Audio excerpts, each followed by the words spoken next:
This is Metal Mike, and in this episode of the 80s Glam Metal Cast, we talk to a drumming icon from Sabbath, Dio, and now Last in Line, Vinny Appice. We talk what's going on with Last in Line, and we hear some cool stories from the past.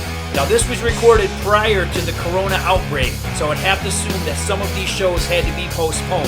Check Last in Line's website for details. Check it out. Vinny, welcome to the 80s Glam Metal Cast. How you doing tonight, man? I'm doing good. Good to be here. Thanks for having me. Yeah, you got it. So, you guys have been out doing shows with Last in Line. How's everything going out there? Everything's going great. We came back about a little over a week ago, and we go back out. When do we go back out? Not this weekend. 2 weekends from this weekend. So we'll be back on the East Coast in Virginia, and we've got to see where, Pennsylvania, a bunch of East Coast dates. March 20th, Hopewell, Virginia. The next day, 21st, Glen Burnie, Maryland. And the last show on that weekend is Jim Thorpe, Pennsylvania. So you can check them out on our website, too. There'll be tickets and VIPs. You can come meet the band, take pictures, and check out the sound check and stuff. It's really cool. That sounds awesome. So, speaking of these shows, how's the set list shake out for somebody who goes? Is it about half and half Dio, half Last in Line? Yeah, right now it's about half and half. We play all the classic big Dio numbers, and then the other half is split between, we have 2 albums out, and we split the songs up between those albums. So it's a really good set, high energy. The band's extremely tight, and it's a lot of fun. We have a lot of fun playing together. One thing that really blows me away about Last in Line, I mean, hey, you guys are all good, obviously, but Andrew is an amazing singer. Amazing. Oh, yeah, he's just, when people hear Andrew, they go, oh, my God, where did he come from, you know? He's, like you said, an amazing singer, and he sings with a lot of passion. He sings from his heart. And even the old Dio stuff, he just kills it, you know, and people are blown away. And on the record, he sings great, too. And he's just an amazing singer, and we're so happy to be playing together. I like his voice because it's very original, and I like that it doesn't sound anything like Ronnie's. I think that what a lot of people do, they'll try to find a clone singer, you know what I mean, sometimes, to try to emulate somebody else, and I like that it's nothing like that at all. Yeah, it's not like that at all. He just sings it the way he sings it, and he, like I said, he's got the passion and the power to sing it the way it sounds like Andy, but yet it sounds great. A little similar to Ronnie on some of them, which is hard to do, but that's because of the type of song. But he just does it justice, you know. When we put the band together, we had a lot of people sending emails and messages like, hey, I sing just like Ronnie, and and this and that and this and that. But we didn't really want that, because then we're trying to imitate Ronnie, and we just actually we were just starting this whole thing out for fun, just jamming. And Andy came down. I invited him down, and he sang some of the Dio stuff, and it sounded so great that we decided, let's do some gigs. And the gigs led up to eventually a record deal, and then 2 albums. So it all just happened naturally, which is a good way for the band to come together. So, but we definitely didn't want the Ronnie clone. You can't clone Ronnie. No. That's for sure. No. And this Last in Line 2, you know, it's a very unique sound. I think you guys really mastered having the classic sound, and then you've got some modern sound. Would you agree with that? Yes. We got, the classic sound. Well, the classic sound was from, the classic sounds, like from me and Viv, the way we played together, you know, we think the same, and we got the same feel. Even though we're not from the same place in the world. He's all the way from Ireland, and I'm from Brooklyn, New York. 2 opposites, but yet we gel together so tight, and it just fits so well together. And when Jimmy Bain was alive and playing with us, it was the same thing, you know, from all different parts of the world, but it just sounded great together. So that's the influence of the old school, and then the new school is just trying to think, the way everybody thinks now is a little bit more modern, everybody in the band. So we got both schools covered, I guess we're in college now. Do you kind of approach it in a sense where, like, if you were if you were back together with Dio and making new music, is this kind of what you're kind of shooting for, or what your mindset is? Well, you know what, with all the bands that I've been in, including Dio, Black Sabbath, all the albums I did with Sabbath, all the albums with Dio, all the bands that were, well, I shouldn't say all the bands, but these bands, Sabbath, Dio, and Last in Line, we just get together and jam on a lot of things and listen to them, and we pick what we like and build upon it. So it's like kind of like whatever comes out, that's it. We don't sit there and try to sound like anything.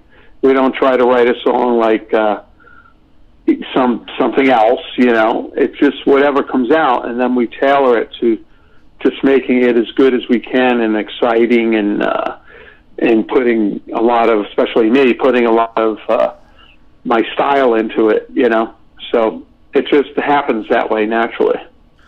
For all the years that you didn't play with Vivian, did you ever think you guys would play again? No, actually, back a long time ago, I thought, well, he's gone his way. He's playing with Leopard, and I'm doing other things, and I never thought we would really hook up again. So it was a great surprise to get a call from Viv saying, he's with Jimmy, and they're thinking of having a jam. And I said, sure, that would be great. So it's a fantastic thing, and I'm so glad to hook up with him musically and personally, because he's such a great guy, and known for a long time, love him to death. So it's just great to hang out with Viv too, and be friends again. That's really important. He's got to be getting pretty pumped for this big tour that he's got coming up this summer, right? Oh yeah, I'd imagine so. That's like the monster tour of the century almost. So unfortunately, it gets in the way of us playing. Right. But it's something that's huge, and in the long run, it helps us too, because it keeps Viv out there, and it keeps our name associated with it in some way, shape, or form. So, for sure. A little way, shape, or form, but it's all good, man. That's a great tour, and they're a great band, Def Leppard. You think rock and metal will ever have a resurgence again to like the level of the 80s? What do you think? Well, the 80s were the 80s. I mean, everything was big. The whole economy was different. The record companies had a lot of money. There were big deals everywhere, merchandise deals, publishing deals. That's probably not going to happen again in rock, but rock is not dead. It's still alive. I mean, Def Leppard and Motley Crue are doing the biggest tour out there, pretty much. And you can't say rock is dead when that's happening, Definitely. And it's just that the business side of it changed as far as records a lot. People downloading, people are not buying the records as they used to, and that affects the whole thing. So one thing leads to another, and then you got all these radio stations playing classic rock it doesn't push new music. It just stays in a stagnant time of here's the same old stuff. Yeah. That we're playing. Instead of years ago, when a band came out, like Dio came out, they started playing Rainbow in the Dark. I used to drive around L.A. and I'd hear us on the radio, and how cool is that? Or, Motley Crue put a new album out. You heard it. They played the stuff. And it was great. And they played old stuff too, but you're able to hear all this new music and go out and buy it. Now they play the same old crap. It's not crap, but it's after a while, how many times can you hear the same song? It's just, so that doesn't help the music business. They complain that record sales aren't what they used to be. Well, why don't you guys play some new music? What do you expect? You're playing the same old crap. And there's certain stations around the country that do play some new music, and God bless them. It's a business. It's a business. So that, and people are downloading music and not buying it. I mean, it's great. You got a great music collection, but it doesn't support the band. It makes it hard for bands to survive. So it's kind of business atmosphere is kind of, blacked out, you know. Yeah. Do you think some ways, though, at least from the album approach, even though the album isn't going to sell like it did back in the day, don't you feel like you have like a little bit more creative control than you would have? Because you figure in the 80s and the 90s, when big companies are financing these things, they kind of want a certain product. They're kind of forcing you sometimes to create a certain product, where now you can kind of make the kind of album you want to. I mean, has that improved, you think, over time now? No, that's not always true, because if you get with a pretty good label these days, you know, they're looking for something from the band that they think should happen. You know, we were Frontiers, they were looking for more, they like 80s stuff, you know. Sure. And All right. we weren't really 80s. We weren't really 80s, but we had a touch of it, you know, and we were who we were from the 80s. But there's bands, you know, especially new bands, that go, wow, we're looking for this, you know, we're looking for that. So it's still there. You know, it's just that some of the record labels are small, and the deals are smaller where they just want to get a record out, you know. So, but I was never in that situation, because with Sabbath and Dio back in the 80s, nobody told them what to do. You know, Black Sabbath was Black Sabbath. Right. Ronnie and Dio was Dio. You don't tell them, well, we're looking for a popcorn song, you know, song for really poppy people who dance to. It just doesn't work like that, you know. So, speaking of Black Sabbath, I mean, all these years later, is it surreal to this day to think you were a member of Black Sabbath? Yeah, it's a great thing now. If I reflect back on it, it's like, wow, that was great. I got to play with the legendary band. Not one of the legendary bands, but the legendary band that started all this stuff. And while it was happening back in the 80s, it was like I always approached everything as I'm a musician in the band and I'm going to do a job. You know, I didn't get caught up in the whole rock star thing. I got caught up in it more as a musician and trying to make it great and trying to play great and big part of the band. So now when I reflect back, I went, wow, I got to play with these guys and know them, and we were quite close, and it's pretty cool. You know, that's, you know, to this day, it still supports my career. I go out, like I'm supposed to go to Europe in April and I did this before. I get a band in Europe, and we do all old Sabbath stuff, and not old Sabbath stuff, but the stuff I'm on. Right. Play all that and some old Sabbath tunes, a sprinkle of Dio, and I've done 3 tours already there, and it goes over so well. Same in South America, and because they just love Sabbath and they love Dio, they love Ronnie. So, and I'm able to be part of that music and still go out and play it, because I'm the only one left, really. Right. You know, playing any of that stuff. There's nobody. You know, Sabbath are not going out. Ozzy's not going out, and I played on a lot of those albums, and I didn't play on the old stuff, but I played it enough where it's in my blood, you know. Oh yeah. So it's a fantastic thing. So I was really appreciate having that opportunity to play with such a great band, legendary band, and people and musicians. You know, for Sabbath, I'm a big fan, excuse me, of Dehumanizer. I think that's like a perfect album. What do you think about it? I love that album. That album kicks total. I don't know if I can say fuck. Yeah, you can say whatever you want. It kicks fucking ass, that album. It does. It fucking kicks. Yeah, and that was an album, unfortunately, that came out at a time when grunge became big, so it didn't get the focus and excitement that it should have. But it's still kind of a cult album, and I get that all, you know, people come up all the time and they have the album, I'll sign it. They love the album. It's just a killer album. It's Sabbath at one of its heaviest points, you know. It's really good. And I think that's and what the drums fans... are really mixed. Drums are really mixed loud on that album too. Yeah, it gives us some balls.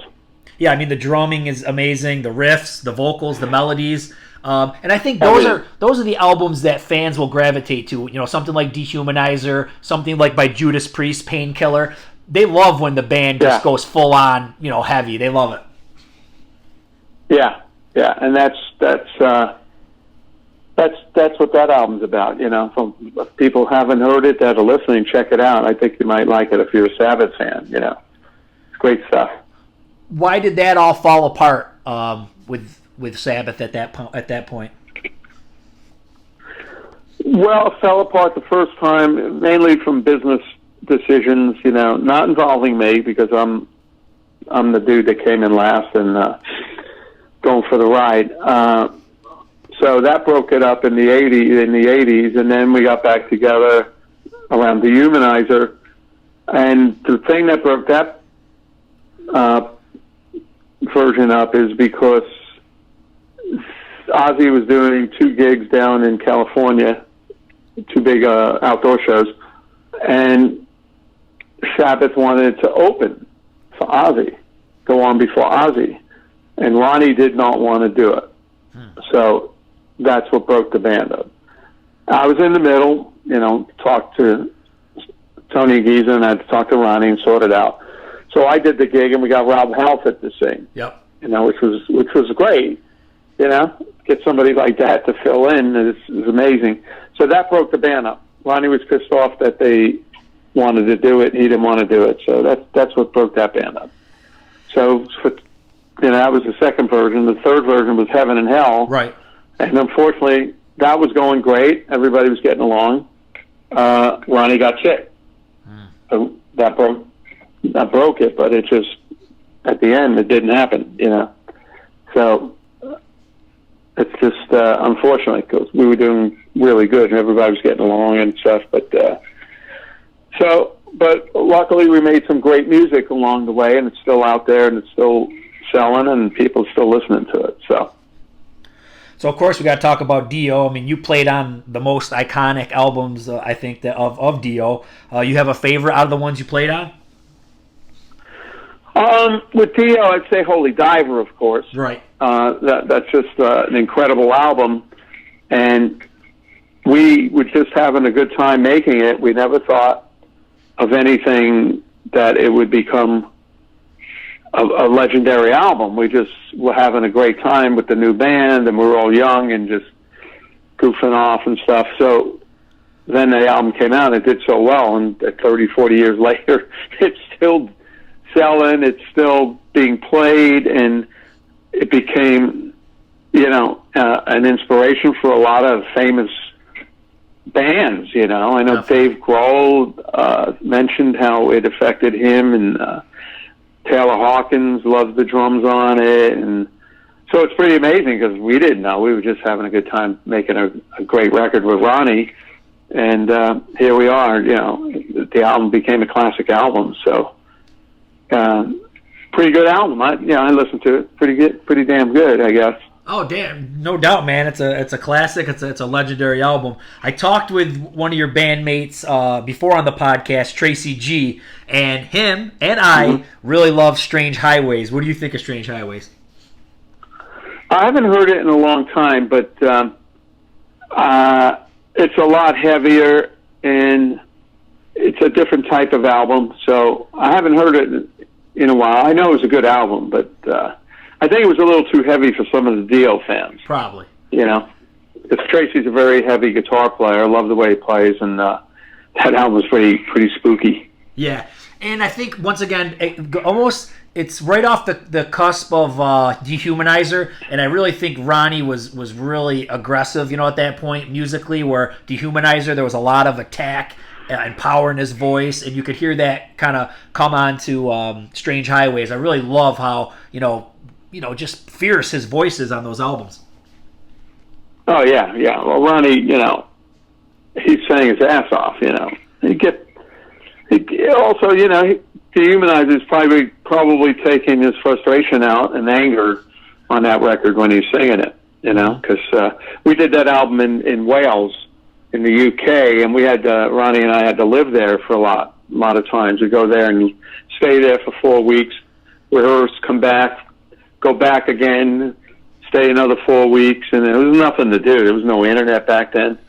And Ronnie and I lived in the house, and we rehearsed there, and Tony and Giza would go home. So, after each rehearsal. So it was a lot of frustration with, not being home, and there's nothing to do, and it was great when we rehearsed and record, but, then when we finished, there was, again, nothing to do. There was only 4 TV stations, and they all went off at 11:30, 12 o'clock. So, I remember we smoked a lot of hash and we ate a lot of Indian food. Well, one thing Tracy did, man, he spoke really highly of you, and he thinks like when you're not in Dio, it's not Dio, because he feels like it's you put that vibe that just makes it sound like Dio. Yeah, it could be. I approach drums. I just hear it differently than most drummers. I don't play on top of songs. I play in the song. More try to become part of the song, pick up on different things in the song, and maybe exaggerate them a little bit. Play fills where no fills are played. Like where no man has gone before, I would put a fill. That's just the way I play and I feel. So, and it worked with Ronnie. Ronnie once never told me ever to not play over his vocal line. So if you listen to Holy Diver, you hear Ronnie singing, there's some crazy fill behind him, and it just all works, So we had a good mix between us. And, being that we started the band together and the first couple of albums, that's all me, that became the Dio sound. And then when you start changing members, so did Viv. Viv had his sound, and right. Jimmy too.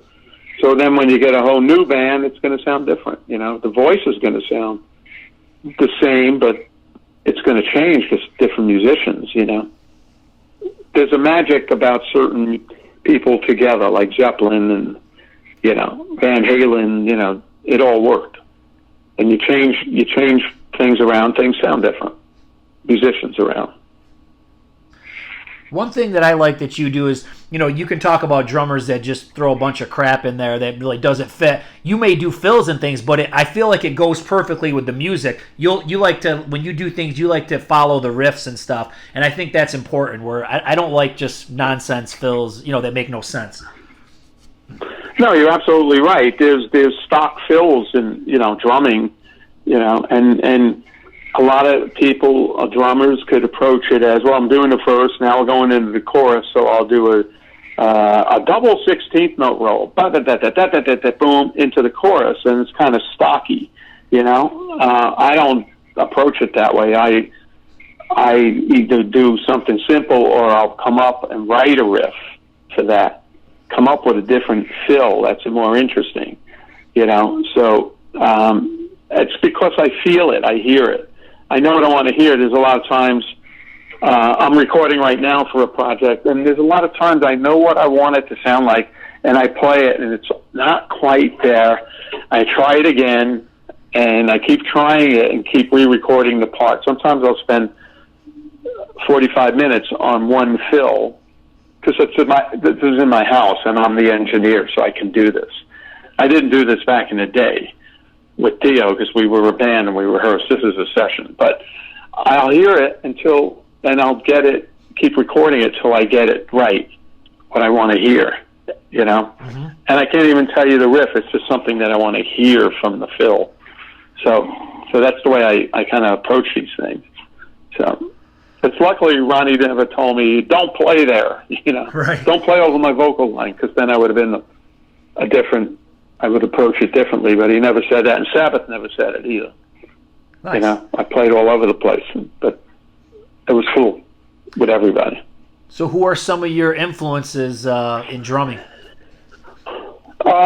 My influences were, my brother Carmine and Mitch Mitchell. I love Bill Ward, Bonham, of course, and Buddy Rich, Billy Cobham, guys like that.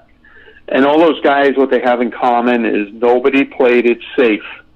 Nobody played 2 and 4 for the song and the verse and then did the stock fill into the next part. These guys all did licks that a young drummer could listen to the album and go, wow, I want to learn that lick he just played. And that was my approach, too, to put some cool drumming on these albums I make. So when drummers listening to it, it jumps out at them and go, wow, what was that? And then try to learn that lick, And that's the way people learn, and I learned, listening to that kind of stuff. And then I love Ringo, too. Now, I back in the day, I thought Ringo was good, but now you listen to Ringo parts, you go, they're so musical. Stops and starts, played on the tom, played on the hi-hat. You listen to that stuff, you go, why did he just play just that one part just on the hi-hat? That's weird. Then it comes in, and that's really creative, you know. It's not technically amazing, but it's totally creative, which is even more important, you know. Yeah, I'm glad you said that. I love Ringo. When you listen to, especially the later period of Beatles, I don't think there's a drum piece that's out of place or anything. You know, just everything is just fits perfect to the music. That's right. I always wondered if it was all Ringo thinking up those parts, or was it John and Paul and George once in a while telling Ringo or giving him an idea. But it's amazing stuff, you know, because anybody can play 2 and 4 through a song. Right. That's easy, and but to cut up the parts like that, you know, it's amazing. One thing the Beatles did too, if you notice, is they mixed the drums up in certain parts of the same song. Then it came back down when the vocals came in. They actually mixed the drums where nobody does that these days. When you get a mix on the drums are usually the same level. Nobody messes with the faders on the modern recordings. They just add stuff, you know. So that was amazing stuff. Well, you know what it comes down to, too, is, like you said, when you got the original version of Dio got together, it was just magical and everything fit, and you didn't have to tell anybody what to do. And I'm thinking the Beatles being probably the most iconic band ever, probably it just fit, you know what I mean? Yeah. Well, you know, they had, who could write that many songs? You know, hit after hit after hit. And they're all things you remember, and they're great melodies and riffs, and it's just incredible. I love the Beatles. Yeah. Amazing stuff. Yeah, me too. What else do you have going on this year besides the Last in Line shows? You got any other projects that you're working on? Well, actually, right now, I did an album with Craig Goldie and Sean McNabb and Chaz West called Resurrection Kings, and that was for Frontiers Records. So that album came out about 3 or 4 years ago. It's a good album. Mm-hmm. So I'm recording some drums for some songs for the next album. Oh, cool. And that's going to be on Frontier Records. That's going on, and then I do a lot of rock camps with different artists. And last one I did was with Cheap Trick, and then I'm going to Europe. Actually, I'm going to Cincinnati on the 14th. And I'm playing at a place called the Blue Note, Harrison, Ohio, and that's with a band I have there that we do the same thing on the night of Sabbath music.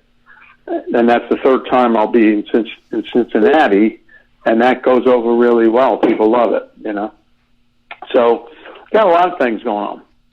Awesome. And then I do shows with my brother Carmine called Drum Wars, and we just did 4 shows on the East Coast, and we got some more working on in the summer. So keep busy. Nice. Sounds like you're going to be busy. Anything you want to say in closing to all the fans that have been following you all these years? All the fans, I'd like to say thank you for listening to the music that I played on and was part of. And there's some great fans out there, and they continue to come to the shows and come see me with Last in Line and all these other projects. And it's really great that they're just fantastic, and I'd like to say thank you for listening and supporting this, because and supporting the music for all the different bands, because we all need the support now, because the music business has changed somewhat, and now it's all live gigs, you know. So, and it's great to play for everybody. So, and then I had a long career, and really appreciate that. So, I'm still going. I'm not finished yet. Nice. Well, Vinny, man, great conversation. Thanks so much for your time. Have a great night. All right, Mike. Take care. Thanks for having me, and take care, and bye-bye to all the fans, and see you on the road. That was a great episode with Vinny. We got lots more on the way, so you know what you need to do? Hit subscribe. Rock on!